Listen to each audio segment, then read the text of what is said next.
Bonjour et bienvenue sur Goman, la chaîne de l'investisseur immobilier. Aujourd'hui, je voulais m'intéresser à la diversification de votre patrimoine, à une stratégie de diversification et notamment à vous montrer l'intérêt de cette stratégie, notamment dans un environnement un petit peu compliqué que l'on connaît aujourd'hui dans le cadre du coronavirus et du confinement.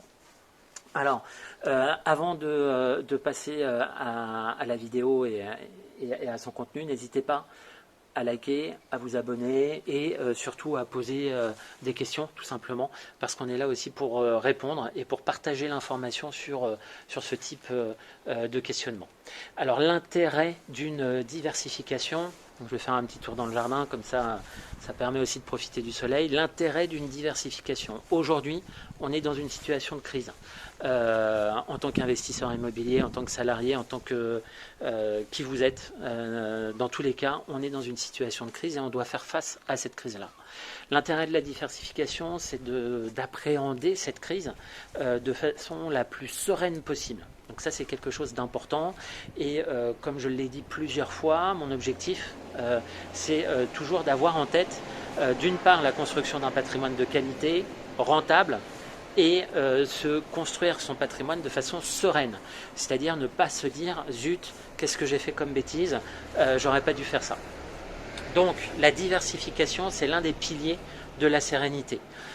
Diversifier son patrimoine, c'est ne pas mettre les œufs dans le même panier, comme on dit, et surtout se dire j'ai d'autres sources de revenus qui me permettent de faire face à telle ou telle échéance. Cette stratégie, je l'ai adoptée. C'est pour ça que oui, la situation m'interpelle aujourd'hui en tant qu'investisseur immobilier. Oui, je me dis que je vais perdre de l'argent obligatoirement ou des loyers.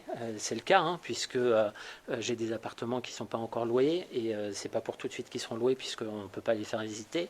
Mais ce n'est pas grave. Pourquoi? Parce que j'ai eu une stratégie de diversification notamment. Et cette stratégie de diversification, elle a consisté en quoi? À se diversifier à la fois sur son plan patrimonial global, c'est-à-dire que oui, j'ai des sources de revenus liées à l'immobilier, j'ai mes sources de revenus salariaux, bien évidemment, et puis j'ai également des sources de revenus financiers, c'est-à-dire des placements que j'ai réalisés et qui dans tous les cas me rapporteront de l'argent. Aujourd'hui, je vais plutôt m'intéresser au patrimoine immobilier et à sa diversification. C'est quelque chose d'important. C'est-à-dire que comment on peut diversifier son patrimoine immobilier. Vous avez plein de possibilités pour le diversifier ce patrimoine. Tout d'abord, moi j'ai acheté des SCPI. SCPI, Société Civile de Placement Immobilier. J'ai acheté pas mal de SCPI et donc ce qui correspond à une diversification en soi puisque une SCPI investit dans 30, 40, 50, 60, 100 immeubles. La SCPI dans laquelle j'ai investi pèse 3 milliards en bourse, donc elle doit avoir 150 ou 200 immeubles à gérer et dans laquelle on est propriétaire. Donc il y a une diversification ici à la fois géographique et patrimoniale dans des bureaux, murs commerciaux et autres.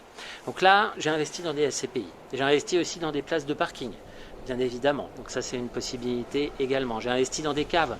Des caves, ça, vous allez peut-être sourire, mais c'est un bien atypique. J'avais déjà fait une vidéo sur les biens atypiques et les forts rendements, mais voilà, donc ça c'est une autre source de revenus.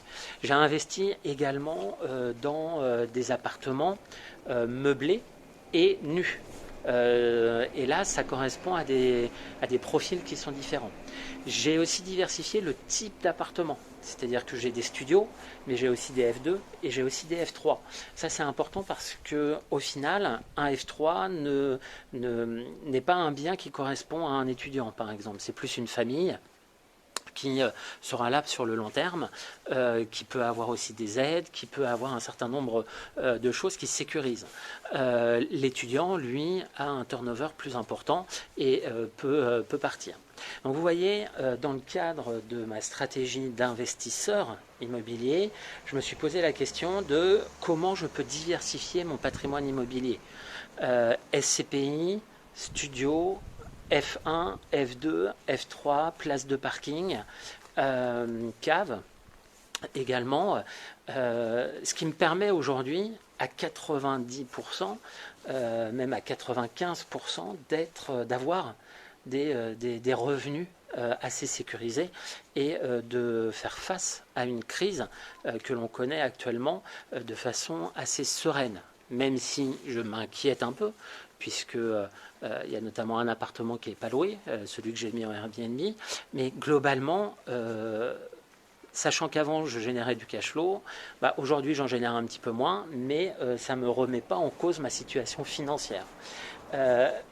Donc en tant qu'investisseur, si j'ai un conseil à vous donner, c'est penser cash flow bien évidemment, mais penser surtout diversification du patrimoine afin de limiter le risque et notamment les risques qui sont inconnus et que l'on ne peut pas anticiper. D'accord? Donc en gros, il faut anticiper des risques qui sont inanticipables. Donc voilà, donc j'espère que cette vidéo vous a plu. N'hésitez pas à liker ou à vous abonner. Et puis je vous dis à très bientôt dans une autre vidéo. Salut!